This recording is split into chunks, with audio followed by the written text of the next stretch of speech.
ফারুকের মতো লোক যদি সেখানে উপদেষ্টা হয়ে কাজ করে, তার তো মাথা নষ্ট, তার পা নষ্ট, তার অন্তর নষ্ট। চরিত্রহীন একটা লোককে আপনি যদি বলেন এক দেশ পরিচালনা করার জন্য, আপনি কি তাদের কাছে আশানুরূপ কিছু পাবেন না।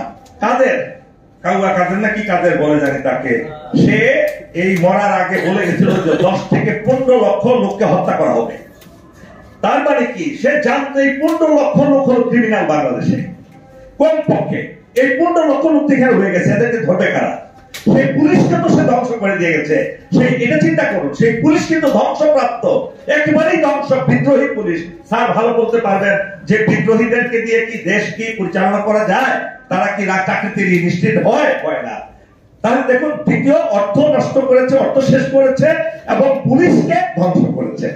এখন আসুন তৃতীয়, আমলা।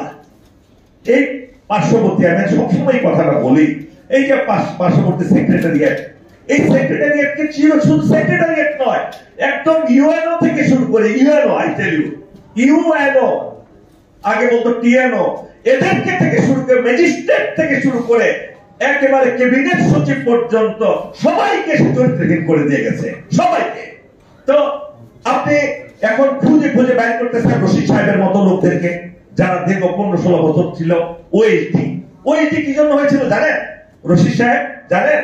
আপনারা জানেন না। তাহলে কিভাবে আপনি দেশকে সংস্কার করবেন?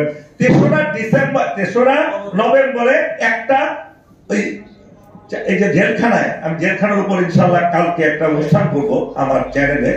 এই জেলখানায় একটা অনুষ্ঠানে গিয়েছিলেন কয়েদিদের, ওই যারা হাতের কাজ করে তাদের হস্তকর্ম উদ্বোধন করার জন্য।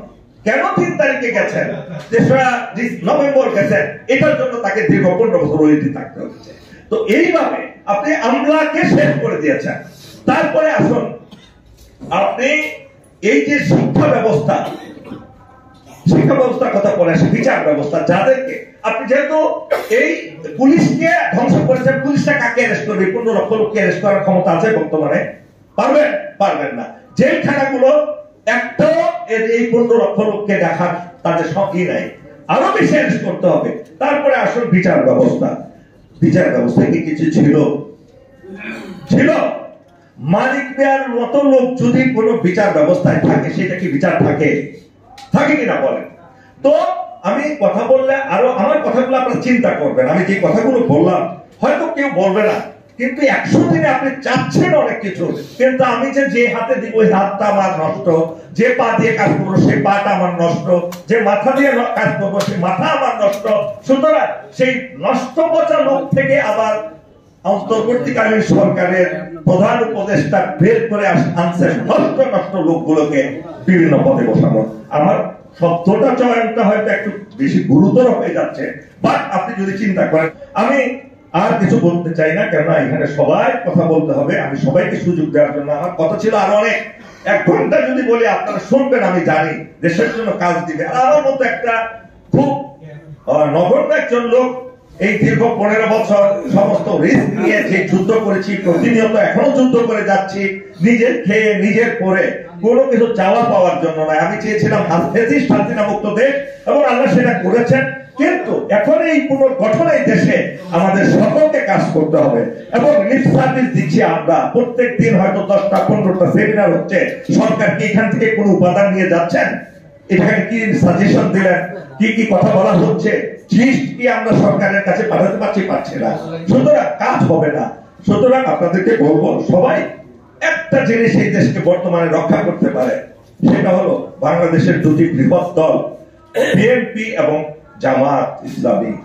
এই দুটো দল যদি জাতীয় প্রশ্নে ঐক্যবদ্ধ হতো, একেবারে ঐক্যবদ্ধ, যে আমরা 2টা দলের শীর্ষ পর্যায়ের নেতারা বসে আমরা ঠিকঠাক করি যে আমাদের দেশ পুনর্গঠনে, দেশ সংস্কারে আমাদের কি কাজ এই অন্তর্বর্তীকালীন সরকারের কাছ থেকে নিতে হবে, তখন একটা টিম করে যদি প্রত্যেক সপ্তাহে তাদের এজেন্ডা গুলো এই অন্তর্বর্তীকালীন সরকারের কাছে তুলে ধরা হতো, যে আমরা এই সপ্তাহে আপনাদের 5টা কাজ দিয়ে যাচ্ছি, এই 5টা কাজ যদি আপনারা না করতে পারেন, আপনাদের বিরুদ্ধে কিন্তু আমরা আন্দোলন করবো, আপনাদেরকে স্টেপ ডাউন করাবো, নতুন আমরা এই অন্তর্বর্তীকালীন সরকার দিব।